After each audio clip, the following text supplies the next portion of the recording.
Britain. Join us, Tom and Emily, to find out what's happening in the heart of Westminster. and why it matters to you. Weekdays from midday, we bring you the most compelling stories from across the United Kingdom. And from your doorstep to our inbox. That's right, we want to hear from you. GB News, Britain's news channel. I'm Andrew Doyle. Join me at 7 o'clock every Sunday night for Free Speech Nation, the show where I tackle the week's biggest stories in politics and current affairs with the help of my two comedian panellists and a variety of special guests. Free Speech Nation, Sunday nights from 7 on GB News, the People's Channel, Britain's news channel. In the GB Newsroom, we bring you the news as it happens. With our team of dedicated journalists across the UK, we're ready to give you accurate reporting every day. When the news breaks, we'll be there with bulletins on GB News, the People's Channel, Britain's news channel. Wake up to the headlines with Headliners every morning at 5 a.m.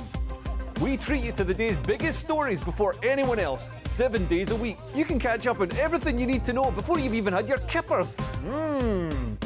Headliners every morning at 5 a.m. only on GB News, the People's Channel, Britain's news channel. GB News, unlike other broadcasters, isn't obsessed with the London-Westminster bubble. We think there's a nation beyond the M25, and that's why we talk about the issues that matter across the land. Join me on State of the Nation, 8 to 9 o'clock, Monday to Thursday, on GB News. Daisy's listening, and you should too.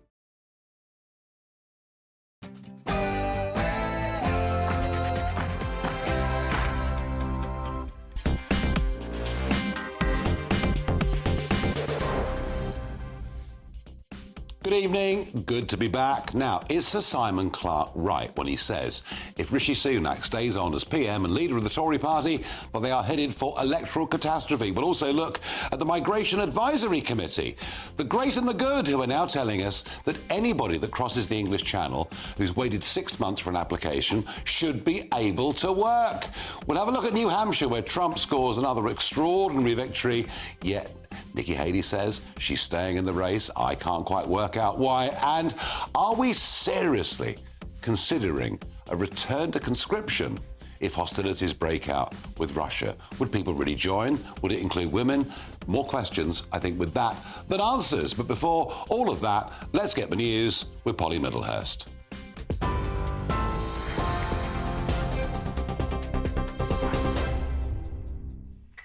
Nigel, thank you, and good evening to you. Well, Sir Keir Starmer claimed Rishi Sunak was being bullied by his own MPs today, with Prime Minister's questions dominated by accusations of Tory infighting. That's after Sir Simon Clarke wrote in the Daily Telegraph, warning of an electoral massacre for the party unless there was a change of leader. The Prime Minister rebuffed the criticism, saying Labour doesn't understand Britain's values. Sir Keir said the infighting had descended into a soap opera. Seen this story time and time again with this lot. Party first, country second, safely ensconced in Westminster, they get down to the real business of fighting each other to death. The country forced to endure their division and chaos. The longest episode of EastEnders ever put to film. You can see exactly why Hizb ut-Tahrir hired him in the first place. But he wants to talk about these things. Even his own party are now realising that he simply doesn't have a plan for this country, Mr. Speaker. The member for Dagenham and Rain has said it's difficult to identify the purpose of his leadership. And long-time celebrity backer Steve Coogan recently said he licks his finger, sticks it in the air, and just sees which way the wind is blowing. Rishi Sunak. Now, a judge has been urged not to pass a whole life order on the man who stabbed 3 people to death in Nottingham. Valdo Kalakane pleaded guilty to manslaughter by diminished responsibility for killing students Barnaby Webber and Grace O'Malley Kumar, as well as caretaker Ian Coates in June last year. The 32-year-old also admitted trying to murder 3 pedestrians who were hit by a van on the morning of the attacks. Sentencing began today and will conclude tomorrow. The government says it is committed to postal deliveries 6 days a week, despite a new report by Ofcom suggesting some days could be cut to save costs. Number 10 says the government will engage with the options outlined by the regulator, but insists deliveries on Saturdays will stay. Ofcom says it's vital the postal service is modernised to meet the evolving needs of consumers. Other options include slowing down deliveries, with letters arriving 3 or more days after they're posted. As you've been hearing, in the United States, Donald Trump swept to victory in the New Hampshire primaries overnight, leaving his challenger, Nikki Haley, with few paths to the White House. The former president took just under 55% of the vote. President Joe Biden securing a comfortable win for the Democrats. But Mr Trump could be in for an uphill battle. Despite strong support among the hard right, he's still facing 91 criminal charges. And here, councils are set to receive a £600 million boost, 500 of which will be used to support social care. It comes after MPs called for a funding boost for struggling councils on the brink of bankruptcy. The money will initially be used for children's and adult social care over the next 18 months. But reports suggest many councils believe the funding will only prevent a financial crisis in the short term. And that's the news on GB News, across the UK on TV, in your car, on digital radio and on your smart speaker. This is Britain's news channel.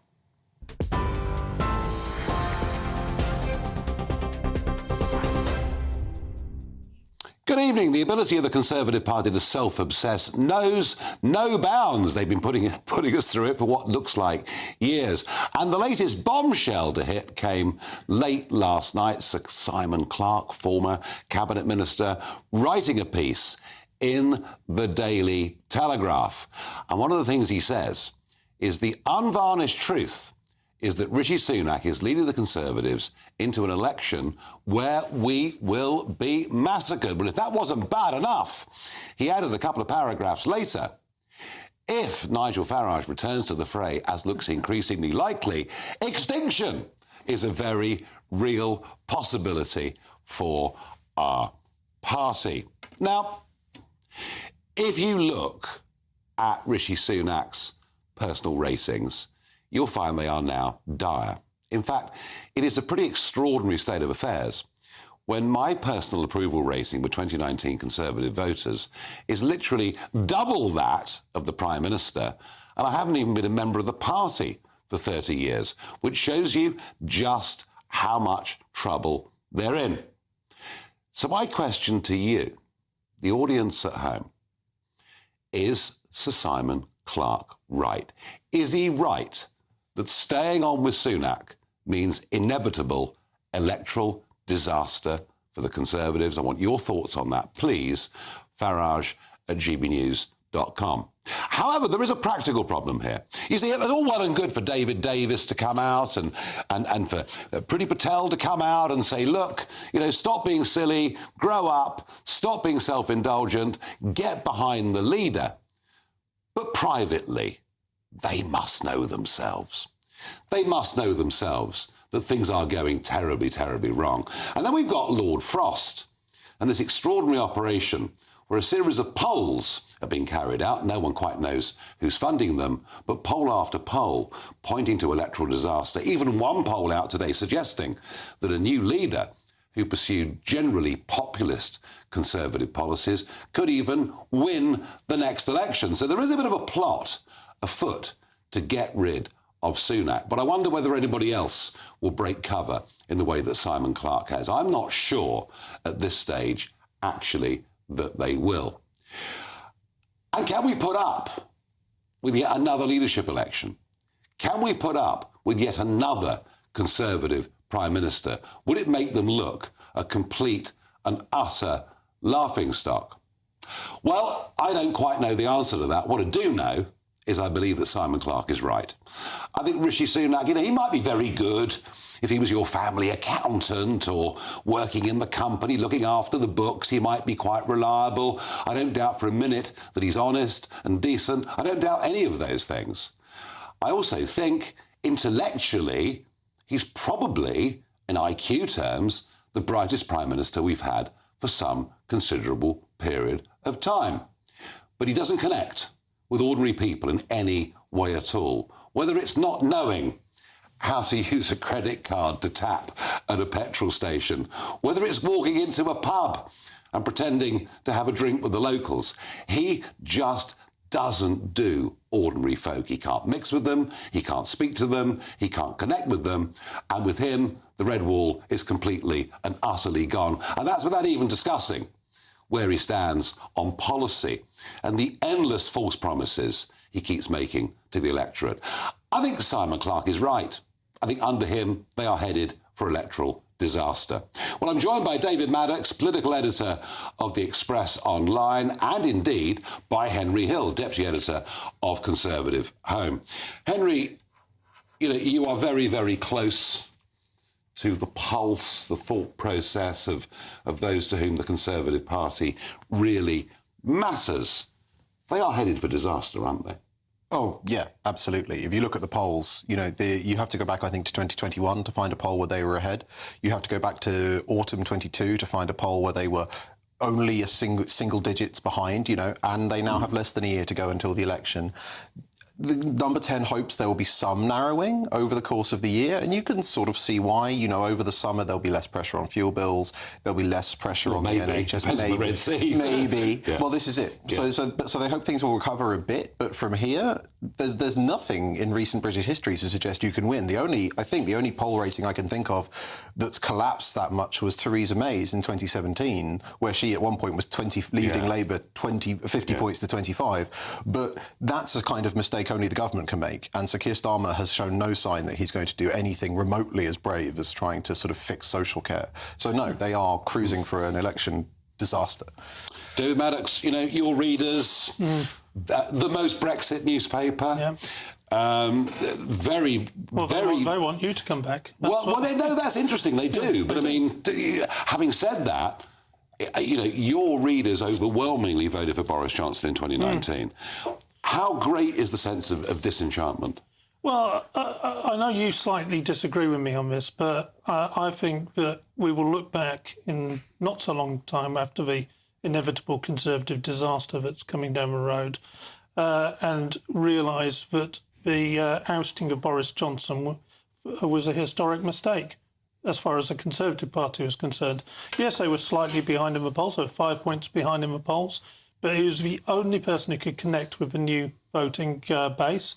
He was the only one with the charisma to take them forward. And yes, they may well have lost, but they certainly, we're looking at that infamous Canada result proportions if things really go wrong. Well, Canada, of course, for those that don't know, 30 years ago, Canada, with the first past-the-post electoral system, actually saw the governing Conservative Party reduced to 2 seats. 2 seats. If memory serves me correctly, to be replaced by, oddly, a party called Reform. Oh, yeah. Difficult to see a change that seismic going on. Well, you say that. I mean, but if support for reform continues to grow, I'm not just saying this because I'm on your show, but if you come back and the Conservatives fail to move the dial in any respect on policies and things, they're going to try and tuck a few tax cuts, but will it be enough? Then, you can see their vote dropping to the high teens, reforms going to the mid to late teens as well. And that's enough to squeeze. I mean, I look at the polls, I'm sure Henry does as well. Week in, week out, we can see that, less than half the 2019 Conservative voters would still vote Conservative again. And that, 1 in 20 of those voters who got that record majority are staying at home or supporting reform. Yeah.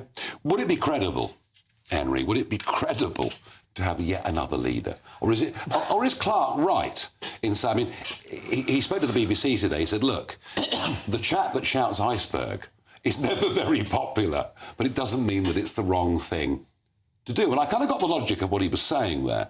But, I mean, would the public put up with yet another change of Prime Minister? Incidentally, a Prime Minister they haven't actually voted for. Well, I mean, there would be enormous pressure on that new Prime Minister, whoever they were, to have an early election, which I don't think any Tory MPs want, and I think that's one of the reasons that Sir Simon Clarke is currently in quite a lonely position out in his foxhole. But the problem the Conservatives have is that there's no prince or princess over the water with a plan with a vision, with a strategy, who's waiting to take over, right? So what Sir Simon is proposing is basically to just hit the change button and then see what happens. And that means you have to have a leadership contest with all that that was brutal for the Conservative Party last time when it was Truss versus Sunak, a hideous process. And at the end of that, you have someone else. You still have a divided party. They still don't have the authority to impose their will on the electorate. And most of the sort of insuperable problems that Britain is facing that have built up over the 14 years, and indeed longer, over the last 14 years, are still there, right? You can't fix the housing crisis meaningfully in 6 months. No, sure. Right, you can't... No, sure. I get that, but it's about the outward projection of what you are as a party. I mean, right at the minute, they're a broad church with no religion. That's how I put them. Now, on the 6th of February, Liz Truss is having an event. There'll be other senior Conservative figures there. It's the launch of this new concept of popular conservatism. Is this something that maybe after the election becomes a new way for the party? Potentially. That's what's really going on, I think, is that after the election there's going to be a huge, huge battle within the Conservative Party to explain the defeat, to explain why after the last 14 years the country hasn't moved in a more Conservative direction. You've got the new Conservatives under Danny Kruger and Miriam Cates. You've now got the Popular Conservatives. The One Nation group will have their own answers. And that is going to be absolutely fascinating. But that's for after the election. That's not a discussion about how you somehow win a 5th term in October 2024. I don't think that's doable. It's just not going to happen. No. No, I have to say, when I hear the deputy editor of Conservative Home putting things in terms as bleak as that, it's quite telling, David, isn't it? I would slightly disagree in the sense I do think there are potential leaders there with alternative views. I mean, Suella Braverman is one of them. She does have a fairly clear idea of what she would do. The problem is that the vast majority of the parliamentary party, not the membership of the party, parliamentary party, don't like it and won't sort of abide with that sort of view. They don't want to leave the ECHR. They're quite globalist in their viewpoints. And this is and the problem going forward for the Conservative Party is probably the One Nation MPs on the left who have wrecked the last 14 years, the ones who are probably going to survive this disaster and because it's the Red Wallers that'll lose their seats, isn't it? Yeah, well, the Red Wallers will lose... the Brexiteers that'll lose their seats. The Red Wallers, for starters. There's an awful lot of others. I think one of the things that's really spooking the Conservatives is also the Blue Wall. All of those historically safe Conservative seats, been Tory for 100 years, now looking vulnerable. Well, that's interesting, because for the 3rd PMQs in a row, Sir Ed Davey, the leader of the Liberal Democrats, wasn't in the chamber. Do you get the feeling if a stronger Liberal Democrat leader, they'd be in even more trouble? Oh, yeah, absolutely. There's a lot of seats where Labour simply aren't competitive in the South West and the home counties where the Liberal Democrats have always been, in modern history, the kind of left-wing option. Somerset, Surrey... Yeah, and... the Lib Dems were looking incredibly strong. They opened their local government campaign in my hometown. They really were parking tanks on Tory lawns. And then all of a sudden, Sir Ed Davey goes into hiding because of the postmasters scandal. I think that's there'll probably be some Tory MPs in the autumn who, if they hold on by the skin of their teeth, who will have that to thank for it. Well, they do have somebody ready to replace him in Daisy Cooper. And I think they could be in serious problems if they do actually make that switch. Is Davy's position in peril? Is Ed Davey's position in peril? Yes, I think it is, yes. I think it is. Well, imminently? It's difficult to tell with the Lib Dems because they're such a small, tight-knit group, but I think it is. And there's a lot of talk about Daisy Cooper being brought in to replace him now. And, and actually a lot of Conservative MPs, I must say, are quite worried about that. They'd quite like Ed Davey to stay. So... Interesting, interesting. Gentlemen, thank you. Well, there we are. Conservatives in dire trouble. What do they stand for? What do they believe in? Pretty much nothing. An attempt on every issue by Sunak to spin, but none of it ever really seems to work. Now, we learned last week, to our shock, that there were people coming across the English Channel being allowed to work as a result of a piece of EU law dating back to 2005. Now, the great and the good at the Migration Advisory Committee are suggesting that anyone that's been here for 6 months and waiting for an asylum claim should be able to work in virtually any other sector. And what's amazed me are the number of people in civil society who seem to think this is a good idea. All it would do, in my view, is encourage even more to come. In a moment, spirited debate on that very subject.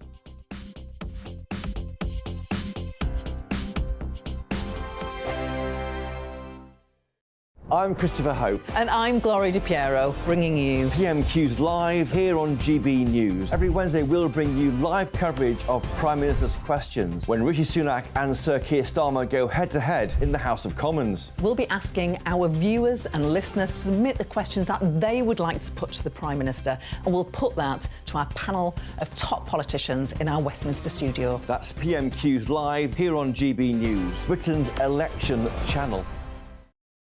Good afternoon, Britain. Good afternoon, Britain. Join us, Tom and Emily, To find out what's happening in the heart of Westminster. and why it matters to you. Weekdays from midday, we bring you the most compelling stories from across the United Kingdom. And from your doorstep to our inbox, That's right, we want to hear from you, GB News. Britain's news channel. Wake up to the headlines with headliners every morning at 5 a.m.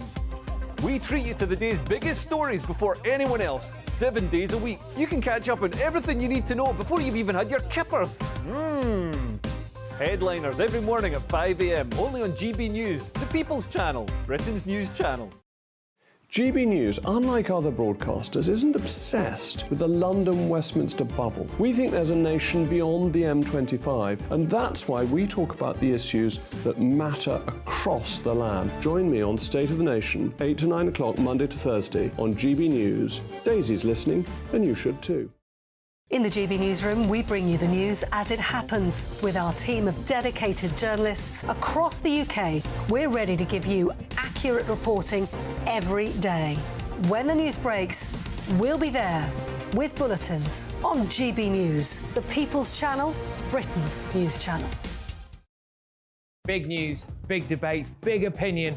Patrick Christie's Tonight is the week's biggest show. Every weekday, 9 to 11 p.m, we've got the inside track on the day's top stories. There'll be sharp takes you won't get anywhere else. We will set the news agenda, not just follow it, and I want to bring you along for the ride. Whatever it is, we'll have our finger on the pulse. It's news, but it's this close to entertainment. Patrick Christie's Tonight, 9 to 11 p.m, only on GB News, the People's Channel, Britain's news channel. Your weekend starts here with Friday Night Live with me, Mark Dolan, 8 till 9 on GB News. Big stories, big guests and big laughs as we get you ready for a cracking weekend. That's Friday Night Live with Mark Dolan, Fridays 8 till 9 on GB News. Bring your own drinks, the admission's free. I'm Andrew Doyle. Join me at 7 o'clock every Sunday night for Free Speech Nation, the show where I tackle the week's biggest stories in politics and current affairs with the help of my two comedian panellists and a variety of special guests. Free Speech Nation, Sunday nights from 7 on GB News, the People's Channel, Britain's news channel.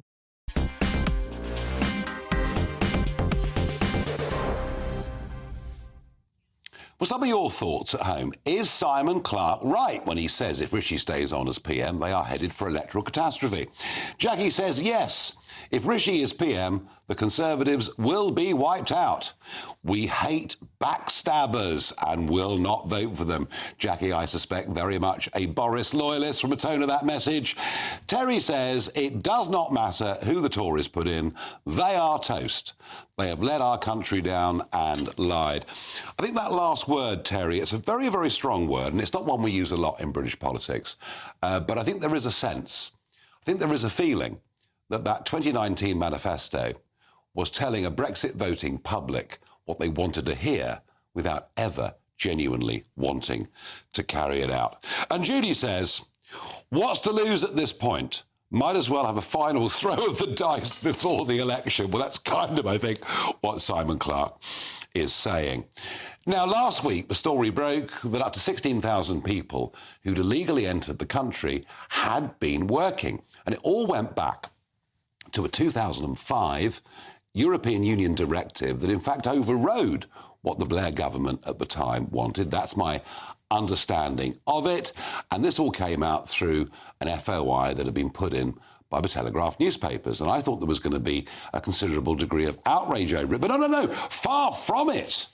The Migration Advisory Committee, who we're told are an independent, non-statutory, non-time-limited, non-departmental public body, but of course, who are appointed by the Office for Public Appointments, so all part of the blob, a cynic would say, they suddenly think it's a terribly good idea that anybody that's been here for 6 months or more, waiting for their asylum application, should be able to work in any sector of the British economy that has job shortages. Now, to me, this would be the legitimisation of coming into the United Kingdom by legal means.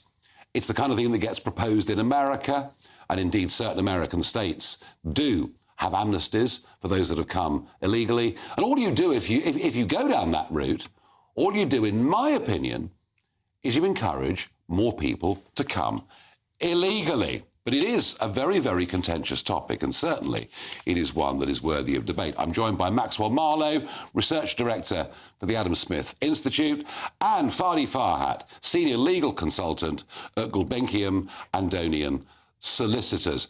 Maxwell, I mean, you're very much a free marketeer at the Adam Smith Institute. Do you think this would be a good thing in economic terms? I would say so. There's a lot of data to show that actually allowing asylum seekers, illegal immigrants in many ways, to work is an excellent thing to do. SMF, for example, put out a study. £1.8 billion GDP growth if this is the case. GDP growth. Is that all that matters to you people? It certainly doesn't, no, because I do think there are cultural problems that aren't factored in, and we do need to be very conscious of that. However, Nigel, to your point about would this legitimise and bring more people over, there is no evidence to support this. And now, when your producer got in touch with me to come on here earlier, I spent a long time looking at it. I couldn't find a drop, unfortunately. In fact, the OECD has come out and said illegal work encourages illegal immigration. And if we want to control our borders, which I think we should do, and the Home Office is terrible at doing, we should allow people to work legally so we can control them and see what they're doing. I see. So you pay a trafficker, a criminal trafficker, to cross the channel, you put up in a 4-star hotel and you can work. Oh, I think they should. And that won't encourage more people. No, there's no evidence to suggest it, but I don't think it should happen. I think we should be very clear on that. I know we need to control our borders. We're a sovereign nation, especially after Brexit, or so we're told, but it's down to the Home Office, and the ASI have been very clear. We need to break up the Home Office because it is bad at its job. It's bad at processing, it's bad at controlling the border, it's bad at, permitting legal immigration by permitting more illegal immigration. And that's a serious problem. Wow. And no wonder the Conservatives are in the toilet on the polls. I worry about it. Fadi, from a legal perspective, as I say, my understanding of it is that it was an EU directive back in 2005 that said in certain circumstances, in certain sectors, people who are waiting for their asylum claims could work. I mean, is this now about to become a free-for-all? So, you're right. There was a Supreme Court case in 2010 called ZO Somalia. So it went all the way to the Supreme Court, and what the Supreme Court said is that if the Home Office is going to delay applications, and if applications are going to be delayed for 12 months... Which they normally are. Yes, then asylum seekers cannot be left in limbo. They should have the right to work because the Reception Directive referred to having a dignified standard of living, and therefore... asylum seekers who have to wait for that long should have the benefit of assimilating and having certain jobs. Now, of course, the Reception Directive being EU law is no longer there. No. And yet, I mean, you mentioned a moment ago, Maxwell, you said that we're living in Brexit Britain. It doesn't feel like it, does it? No, when it comes to borders, when it comes to legal migration, the numbers are running at absolutely record levels, and the argument that gets put is, it's OK because it's good for GDP. And we saw a leaked report yesterday from the Treasury suggesting that actually tax cuts wouldn't spur growth. Yeah, well, this is... continued immigration was... And this is why I'm surprised. This is why I'm surprised that you think there are circumstances in which this might make sense. Well, I only think it makes sense insofar as we can keep an eye on the illegal immigrants who come over. Because what the concern is, essentially, is if they come over illegally, then you can't keep a track of them. It's the same with, and as I'm sure we've debated before, for example, banning cigarettes, for example, it just goes into the black market, it's controlled by criminals. As you made the point with human traffickers, it's not done under the guise of legal or, safe means of migration. I think if you permit legal oversight over work, then you can permit legal oversight of migration. I think that's a really constructive way of doing it. However, we must be concerned about the numbers of crossings that come over, not just because of the human problems, the deaths in the Channel, for example, which is very, very sad, but because we can't control our own borders, Nigel. And here's the thing: since leaving the EU, we were promised, more control. Where is it? No, I mean that, and you made the point a moment ago. That's why the Conservatives are in as deep a trouble as they are, because people see this as a breach of faith. And indeed, when I was reading out the messages before we had this debate, I made the point that people feel they've been lied to. Absolutely. Big promises made that somehow we're going to solve the whole problem, and it looks to be even worse than it was. In America, we have this concept of sanctuary cities, we have amnesties. Indeed, when Boris Johnson was Mayor of London, he actually supported the idea of amnesties for those that had come illegally. Do you think, what has been put out by the Migration Advisory Committee, do you think under a Labour government this will become policy? I couldn't possibly say, because Labour are so quiet about what their policy is going to be. And I don't blame them, because the Tories are doing the politics for them at this point. The reason they're so far ahead in the polls. I can't comment. I'm not sure. I don't have the evidence. What I do have the evidence for, essentially, is saying that if we permit legal employment, then we can indeed control the legal immigration. My concern, as I've said before, I'll say it again, the Home Office are bad at doing their job. The Home Office are bad at doing everything. Bad at doing everything. Maxwell, thank you. And Fadi, I'm sorry, we've had microphone problems, which I'm embarrassed about. You're a regular guest on this show, and we love your contribution. It's just not working this evening, and I'm embarrassed about that, but we'll have you on again very, very soon. In a moment, we'll have a look at what happened in New Hampshire last night. I was in Iowa, witnessing the extraordinary Trump victory. Well, I've got to tell you, in New Hampshire, a pretty liberal state, it was another big win. Yet Nikki Haley, despite trailing hugely, appears to want to stay in the race. Is this just the most enormous waste of time and money? Or does she think that Trump might have one or two legal slips between now and the convention in July? Your weekend starts here with Friday Night Live with me, Mark Dolan, 8 till 9 on GB News. Big stories, big guests and big laughs as we get you ready for a cracking weekend.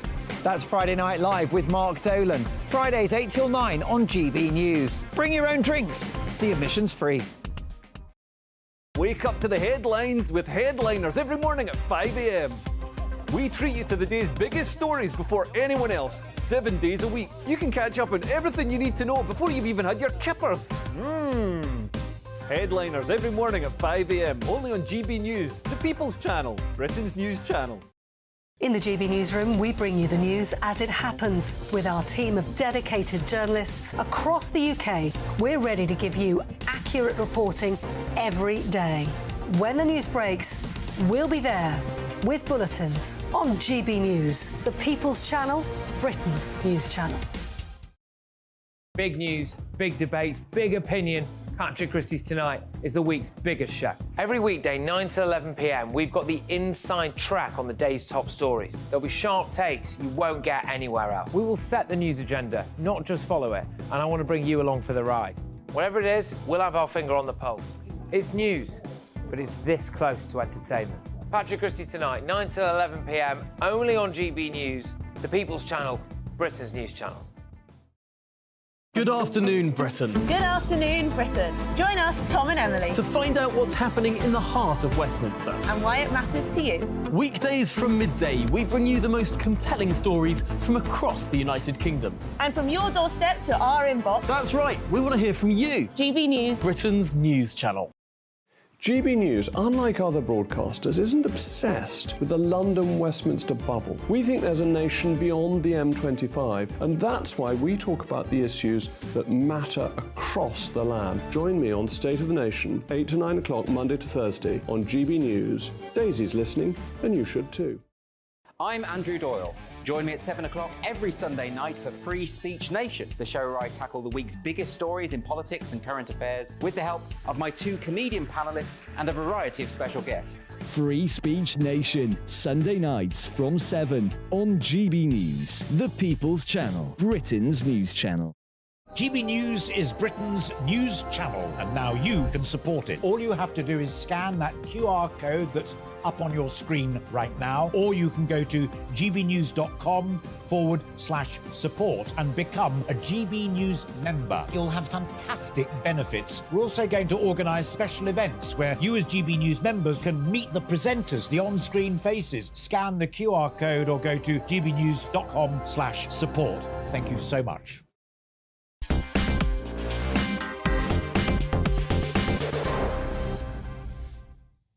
Fadi Farhat is back with me and microphone working. Fadi, I was making the point that people coming into the country, you know, on the back of lorries or across the channel, some have been allowed to work under a 2005 EU directive, but this was all tested at the Supreme Court, wasn't it? Yes, so the Supreme Court in 2010 heard a case called ZO Somalia, and it decided by reference to the Reception Directive, which was EU law, that if the Home Office is going to delay applications or not make a decision on asylum applications for 12 months or more, then asylum seekers should have the benefit of working by reference to what the directive called dignified standard of living. But that was an EU directive. Yes. We're now a Brexit nation, so we could choose to change that law or disregard that law. Yes, so the Home Office implemented that judgment by reference to the Reception Directive in a Home Office policy. It's currently in paragraph 360 of the immigration rules. So, I believe you. So that could be changed. But I suppose the wider argument is now not just legal, but perhaps the economic argument, and as Maxwell pointed out, there are competing economic arguments or as to whether this could be beneficial or not. I'm sure there are lots of employers who would say this is marvellous. We don't need to pay anybody above minimum wage. We can drive down, you know, the price of labour in the marketplace.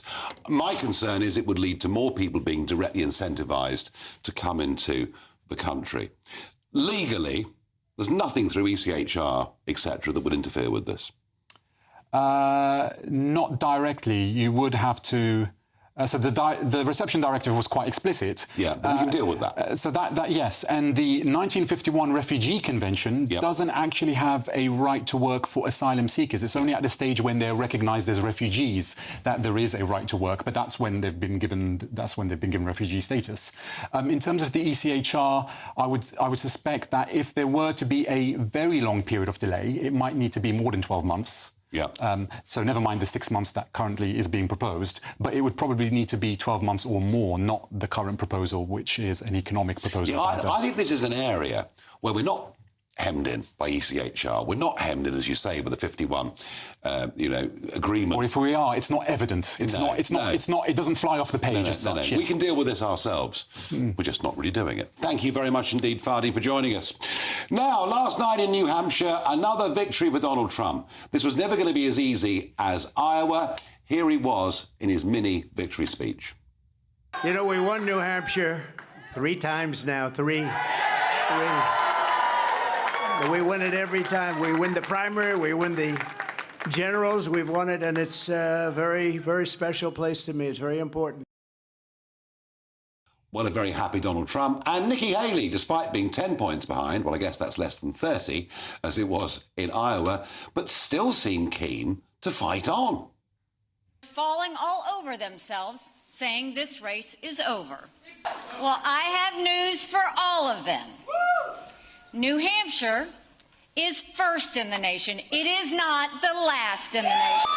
This race is far from over. There are dozens of states left to go. Well, I'm struggling to understand this because the next primary will take place in her home state where she was governor of South Carolina on the 24th of February. And at the moment, she's 30 points behind. Who wants to be electorally humiliated in their own backyard? I don't get it, but maybe Lynn Patton, senior advisor to Donald Trump for his 2024 presidential campaign. Lynn, maybe you could explain to me the logic that was on display from Nikki Haley last night. You know, Nigel, I wish I could, but, you know, it's inexplicable. Donald Trump is the undisputed king of the Republican Party. He trounced Ron DeSantis by 30 points in Iowa. I know you were there. He just defeated Nikki Haley in New Hampshire, who outspent him 2-1. and beat her formidably by 11 points. You know, we're going off to Nevada this weekend where he'll gain more delegates because he's uncontested there. And then, like you said, we go to South Carolina where he's beating her by over 40 points in her own backyard. Both of her state senators have endorsed my boss. You know, we do not expect her to have a path forward. Even yesterday in New Hampshire, only 29% of Republicans voted for her.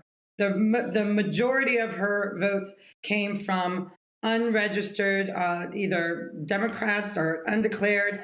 And, you know, most of her money and funding is also coming from the Democrat Party.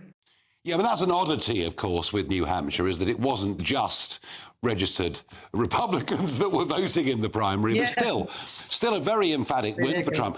Could it be, Lynn, that what she's gambling on, she'll go through the humiliation of South Carolina and elsewhere.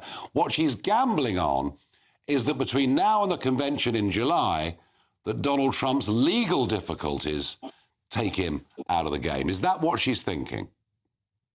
There's no question. And by the way, that's what Democrats are gambling on as well. You know, in fact, Nikki Haley has a lot in common with them. They want to see the undisputed leader of the Republican Party and, quite frankly, the undisputed leader of the general election, you know, derailed because of legal issues, because they know that they both have an agenda that can't stop him on the policies. You know, Americans were better off with Trump. That's clear. They were richer with Trump. They were stronger with Trump. They were safer with Trump. And Democrats and Nikki Haley know that they can't dispute that and they can't beat it. You know, we're winning African-American votes by, I think Biden has gone from 87% African-American support to 63%. He's trailing, you know, in Hispanic support now. We're winning moms and parents left and right, thanks to CRT. And obviously gender studies in schools. There is no path forward for Democrats or Nikki Haley.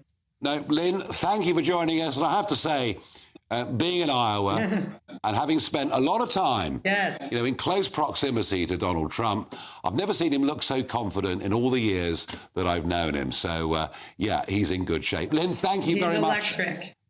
And we'll see you. Thank you. And we'll see you out on the campaign trail. Thank you very much indeed. Now, debanking was an issue that I raised last year, and I suspect it's an issue that even when I'm old and retired, there'll be a debanking issue and my name will come up. Well, we sent Adam from our team up to Bakewell in Derbyshire to find a market town that now will have no bank whatsoever. While Bakewell might look like a peaceful market town, in recent weeks the local community's fury has attracted national attention. Behind me is the very last NatWest branch, and indeed the last bank in the entirety of the Peak District. And in just under a month, that branch is closing its doors for good, allegedly because they were only serving 6 regular customers on a weekly basis. Local MP Sarah Dines, however, says that's completely wrong. My postbox is full of letters, hard copies and emails from elderly people, business people who are heartbroken that this bank is going to close. It is a debanking scandal, and what's worse is the freedom of the individual. We feel that individuals, elderly people in particular, are being forced online, and with the Horizon scandal, it's just not good enough for our vulnerable people. Over a quarter of the Derbyshire Dales population is aged 65 or above. And for many locals, cash is still king. Since the cost of living crisis, people have been using more cash because they just draw so much out and they know exactly what they've spent on the day. It tends to affect my business quite a bit, and also, not just mine, but other businesses around me. We need it every day for change and putting the money in the bank, and it's just going to affect everything day to day. It'll have a massive impact on the community, on the shops. People don't just come to the bank, they come to meet friends, they'll go into coffee shops for coffee, they'll come and do the weekly shops, so it's not just the bank. Massive impact on the town itself. Nobody just going to the post office because they can't answer the specific questions to do with their bank account. We still handle quite a number of cheques. Farmers pay us with cheques, and many farmers still like to receive a cheque for the livestock that they've sold. This isn't just a Bakewell problem. Since 2015, 5,764 bank branches have closed their doors, and NatWest has closed more than any other. Sarah Dines says other MPs are now joining her campaign. Well, I've got a national campaign now, and I've got 22 MPs, mainly in rural communities, who have the same issues, and we're working together. I'm spearheading it because Bakewell can't be left out. I'm afraid it's just not good enough to have a consultation after the event. That's not a consultation in my book. It's not fair.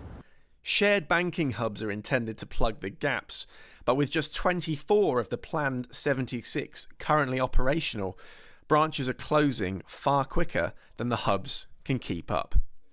Adam Cherry, GB News, Bakewell. Well, there we are. That was Cherry from Bakewell. That worked rather well. And Sarah Dines, well done! 22 Conservative MPs have woken up. There's an issue with debanking and they've launched a big campaign. Gosh, won't that just knock our socks off? A NatWest spokesman replied by saying, as with many industries, most of our customers are shifting to mobile and online banking because it's faster and easier for people to manage their financial lives. We understand and recognise that digital solutions aren't right for everyone or every situation, and that when we close branches, we have to make sure no one is left behind. Yeah, what about those people working on market stalls dealing in cash? Are they not left behind? No, they've got to drive miles to bank their cash. Now, Sir Keir Starmer was in action today at Prime Minister's Questions, referring to the absolutely farcical and utterly dishonest video that the Prime Minister made about me.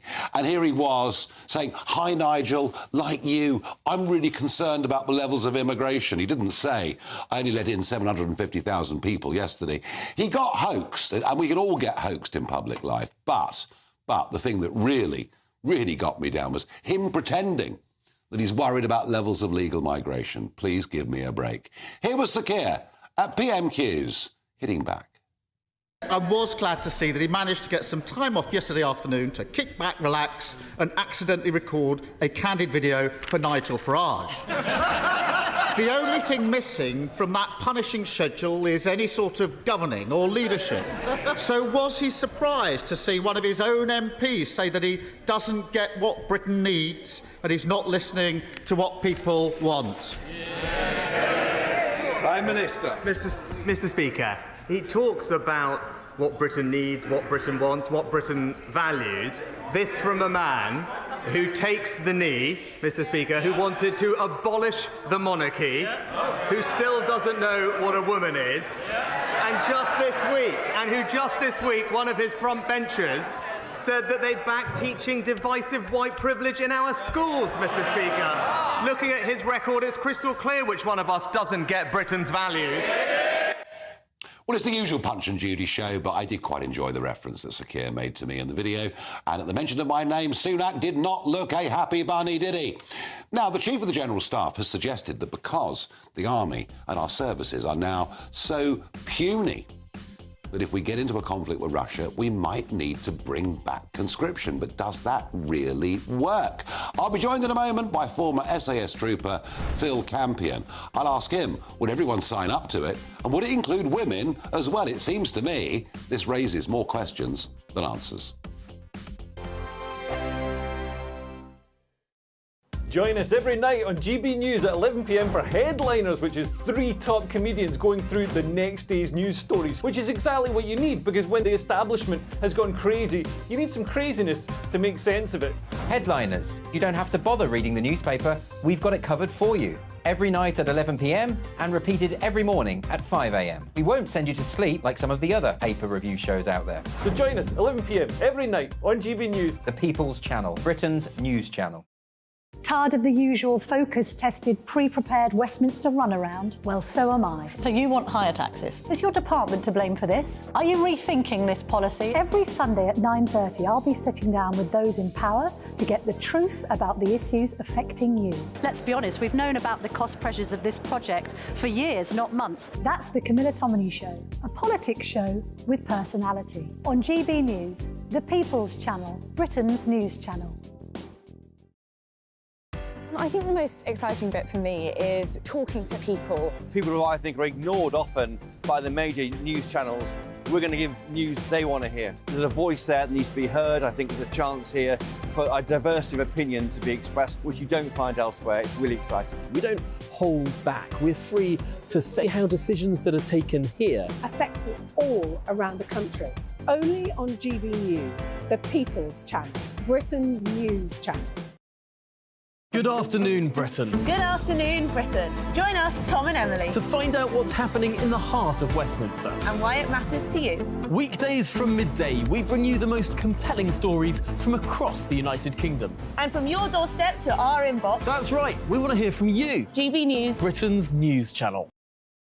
Every Sunday from 11, join Michael Portillo. There will be topical discussion, looking at the week before and the week to come. So kick back and relax at 11 a.m. on Sundays on GB News with me, Michael Portillo. GB News, the People's Channel, Britain's news channel.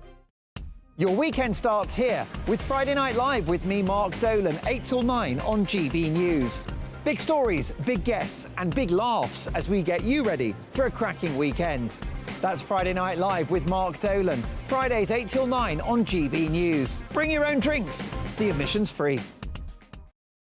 Big news, big debates, big opinion. Patrick Christie's Tonight is the week's biggest show. Every weekday, 9 to 11 p.m, we've got the inside track on the day's top stories. There'll be sharp takes you won't get anywhere else. We will set the news agenda, not just follow it, and I want to bring you along for the ride.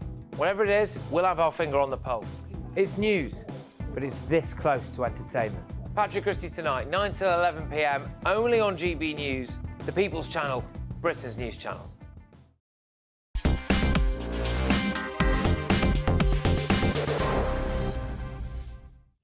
We have run down our armed forces in the most astonishing way, especially in terms of manpower, and that applies to the Army, to the Navy, and indeed to the Royal Air Force. So when the Chief of the General Staff, Patrick Saunders, says if it comes to a conflict with Russia, we'll need to bring back conscription, I wonder whether he's playing a game. He's hoping for lots of outrage at the idea, so that hopefully this government, or the incoming Labour government, if that's what it's to be, will start to build up the size of our forces again. That is what I suspect his political game is. I could be wrong. That's just my sense of it. Well, I'm joined down the line from Southampton by Phil Campion, former SAS trooper. Now, Phil, I have little doubt that if people felt that their country, their community, their family were under threat, I think the vast majority of people would still accept the call, don't you? I think they would, yeah. I'm absolutely adamant that they would. And if you look over into Ukraine now, you know, there were men actively trying to get back to their country from relatively calm, decent lifestyles that they were enjoying in places like this. So I've got no doubt that people would want to go back and fight and do the right thing. Well, when I say most people, and we must remember, you know, that in both world wars there were conscientious objectors, and we perhaps used them rather more intelligently in World War II than World War I. And there were people that objected to national service, the last national serviceman finishing in 1963. So, you know, conscription was never popular across the entirety of the board. But, Phil, I wonder in the modern age, if we have conscription, does that mean women as well? I think it would have to mean women as well. But let's not take this conscription thing too far. I don't think conscription works, personally. I don't think it's a great idea. And I say that because a conscripted soldier will never, ever fight like a volunteer. I think come a push becoming a shove, I think people will volunteer, and they'll volunteer in their droves.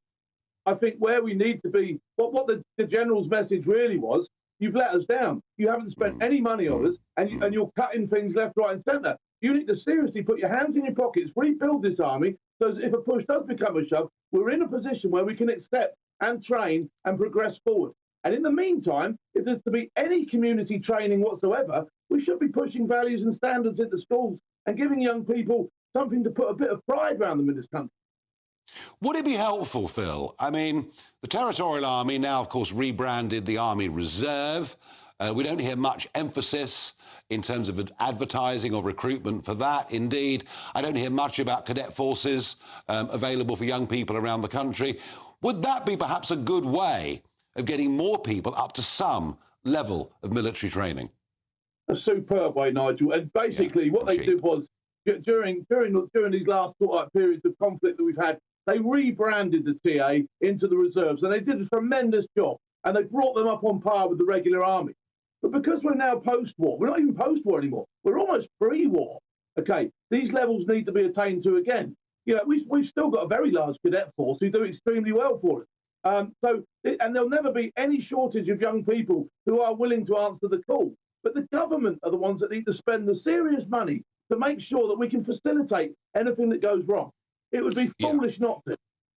Yeah, no, Phil, absolutely. I think you and I both see this the same way. This was the Chief of Defence Staff basically saying, look, you know, actually, as you say, you've let us down. Conscription would lead to all sorts of calls of outrage. Let's do a bit more for our armed services. Phil, as ever, delight to have you on the programme. And Jacob Rees-Mogg, actually, you know, the point there that for Army Cadet Forces, for the Army Reserve, this is a very cheap way of getting a lot of people up to a good standard. Absolutely. Army Cadet Forces were very important in the First World War in giving people a little bit of training before they joined up. And our armed forces have done amazing work in training Ukrainians to fight.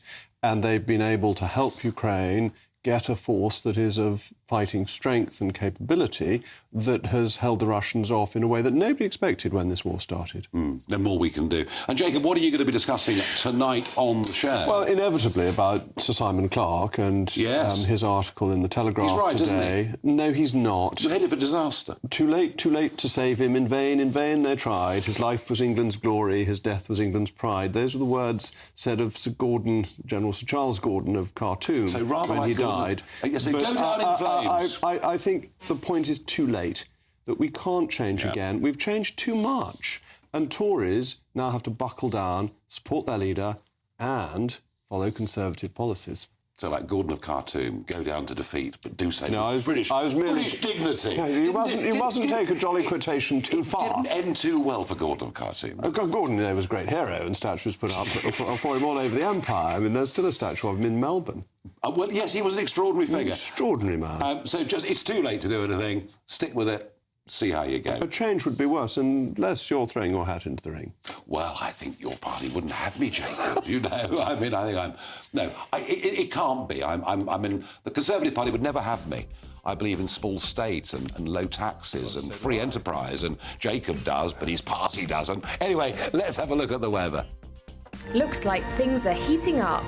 Boxed boilers, sponsors of weather on GB News.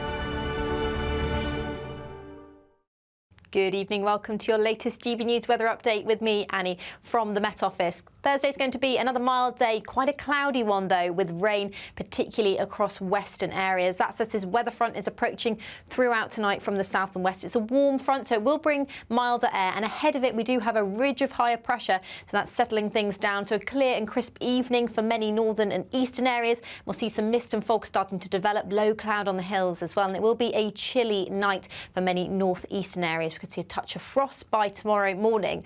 However, further south and west, quite a different story, with rain and cloud arriving and temperatures much milder by morning than they will be through this evening. And that milder, cloudy, gloomy feel will push northwards through the day. So plenty more cloud around through tomorrow, with drizzly rain coming and going, particularly across western areas, persisting across the north of Scotland.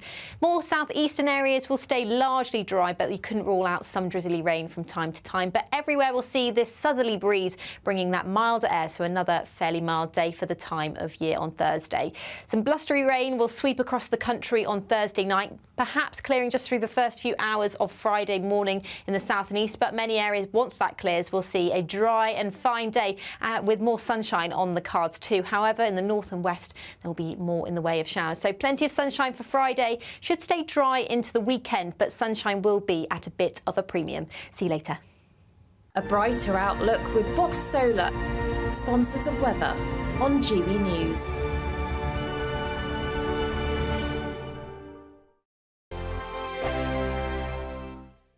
When the news happens, it happens here. And really important breaking news. Breaking news this morning. On TV, radio and online, the news starts here on Britain's Newsroom. All the biggest stories and the answers that you need from across the UK and beyond. Join Britain's Newsroom from 9:30 on GB News. The People's Channel, Britain's news channel.